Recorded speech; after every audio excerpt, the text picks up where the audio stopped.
fresh from a dog run, finding her pup outside the door. Jamie tells me she was on a honeymoon, and on her honeymoon she was inspired by a story of a tiny struggling drugstore in the middle of nowhere out in South Dakota. I've been there. That figured out how to get people off the freeway and into their store out in the middle of nowhere. Today, she hopes to inspire each and every one of us to think about how we can get more excellent speakers and evaluators into meetings and enjoying what we enjoy and appreciate about our club. You heard she's working on the dynamic leadership path, and this is a second speech in the evaluation and feedback project. And her title is Where the Heck is Wall Drug? Please help me welcome Miss Jamie Richter.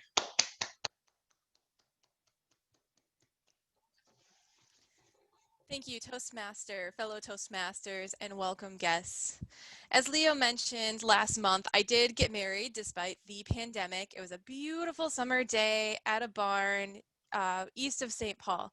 We walked up the hill with a bagpiper and did a very short ceremony, got everyone back in the cool barn. We had great food, great cake. Everyone loved the cake, and dancing and fun. It was beautiful. And then we went on our honeymoon. We had to change things a little bit with this honeymoon. We were originally going to go to Florida, where we could go to the parks and spend some time on the beach. The parks are closed. We didn't really want to be around people. We didn't want to go on a plane. We had to rethink things. We decided to head west. We went to national parks on a road trip. The first park we wanted to go to was the Badlands. We had to drive through South Dakota. Who in here has gone through South Dakota before? It is boring, incredibly boring. I am surprised we didn't get divorced in the first week because of that drive. There's nothing but field all around. You have the posts for the power lines, and every once in a while there's a cow, another cow. Moo! Baby moo! That got old for my husband very quick. Luckily, they do like putting up billboards in South Dakota. That is a very popular thing. You're driving along and there's free ice water. Gross. Continental breakfast. I'm sure they're closed. Oh, 5-cent coffee. Probably not very good. Another 5-cent coffee. These guys do not pay for their coffee.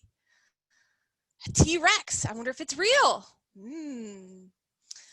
I noticed, though, that 2 out of every 3 billboards driving through South Dakota were for a place called Wall Drug. Naturally, it didn't take long before I asked, where the heck is Wall Drug? Luckily, my husband already knew because that was on our itinerary. That was actually, we stayed in Wall, South Dakota that night and went to the Badlands the next day, and Wall Drug was the first place we went to. The story was really interesting. We woke up the next morning. I went to a gas station to get some decent coffee, and then we went to Wall Drug. And this place was supposed to be a drugstore. It is not. It is a huge tourist trap. But we ate breakfast there, and I got to read the story about Wall Drug. And this is where I thought about Saturday Morning Live. Even on my honeymoon, I thought of you guys. But the story of Wall Drug is really interesting. It was a couple, long time ago, that wanted to move out of the city into a small town. They had a few requirements. He was a pharmacist, so they needed a drugstore. She was a school teacher. They wanted to make a difference, a safer place for their kids. They wanted a good church that was open every day and a good pastor, and just a better way of life for their family. They loved Wall Drug. They loved the pastor, the people, the town. It was excellent for what they were looking for. They bought the drugstore and moved everything over, and soon realized how challenging it would be. There just isn't a lot of money in Wall Drug. There's mining and ranching, and that's it. There weren't a lot of people, not a lot of money. No one leaves the freeway. When you drive through South Dakota, you just drive. You do not leave the freeway because you have to drive a half hour off the freeway just to get gas. Every night after the kids went to bed, the couple sat thinking, how do we get people to get off of the freeway and into our store? How do we bring more money into Wall, South Dakota? Every single night they kept thinking and thinking and thinking, and they had some challenges with this. One night, it was a very hot summer night. They were hot in the drugstore. There were a bunch of motorcyclists driving along the freeway, and the wife thought, they have to be miserably hot. What can we do to help them? It wasn't even about the business. It was, what can we do to help these motorcyclists driving on the freeway on such a hot day, hot night? And she had it. She had a brilliant idea. I would just need some water and a cool place to rest. The pharmacist thought it was brilliant. We can put a water fountain and some ice. That would be easy, and we can provide it for free, and then they can stop, grab whatever they need before they head on their way. They put signs along the freeway, not 500 miles wide like it is today. They just put a few signs up. And sure enough, people came off of the freeway and into their drugstore to get the free ice water.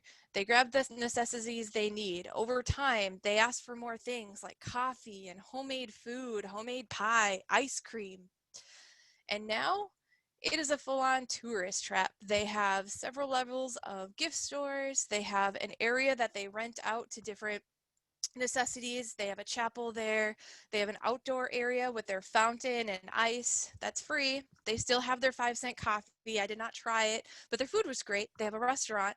And then they have some gift shops and tourist attractions, including their T-Rex that roars every 15 minutes and a little mining area where kids can buy sludge and see what jewels they can get out of the sludge. They have figured out how to get people off of the freeway. Not only that, they have figured out how to get people to say, where's Wall Drug? I want to go and see what it's all about. That's what made me think about Saturday Morning Live. How do we get people asking, where is Saturday Morning Live? How do I join? What is our free ice water? Hopefully it's not our continental breakfast. It might be a little while. But the excellent evaluations, the great company, excellent speeches. What is our free ice water? And then what are our billboards? Hopefully we don't do 500 miles of billboards in South Dakota. I don't think that's necessarily the best route, but there's got to be a better way for us to reach out to people so everyone knows who we are and what we can offer, and they start asking, how do we join? This is where all of you come in. I want to hear from all of you. What is the free ice water for Saturday Morning Live? I know it's going to be different for everyone, and that's okay. We can do as many billboards as we want. I want to hear from each and every one of you. What do you get out of Saturday Morning Live? And I also want to hear from you, what resources do you utilize when you're looking for resources like Saturday Morning Live? Is it Facebook? Is it Instagram? Is it YouTube? Is it other people? I want to hear what those billboards are in your eyes, each and every one of you. Carolyn has already given you my email address. Please send me an email. Let me know what your free ice water is and what billboards are attractive to you so that I can take that back and put up some billboards for Saturday Morning Live and get people asking, where the heck is Saturday Morning Live? Back to you, Madam Tabletop, or Madam Toastmaster.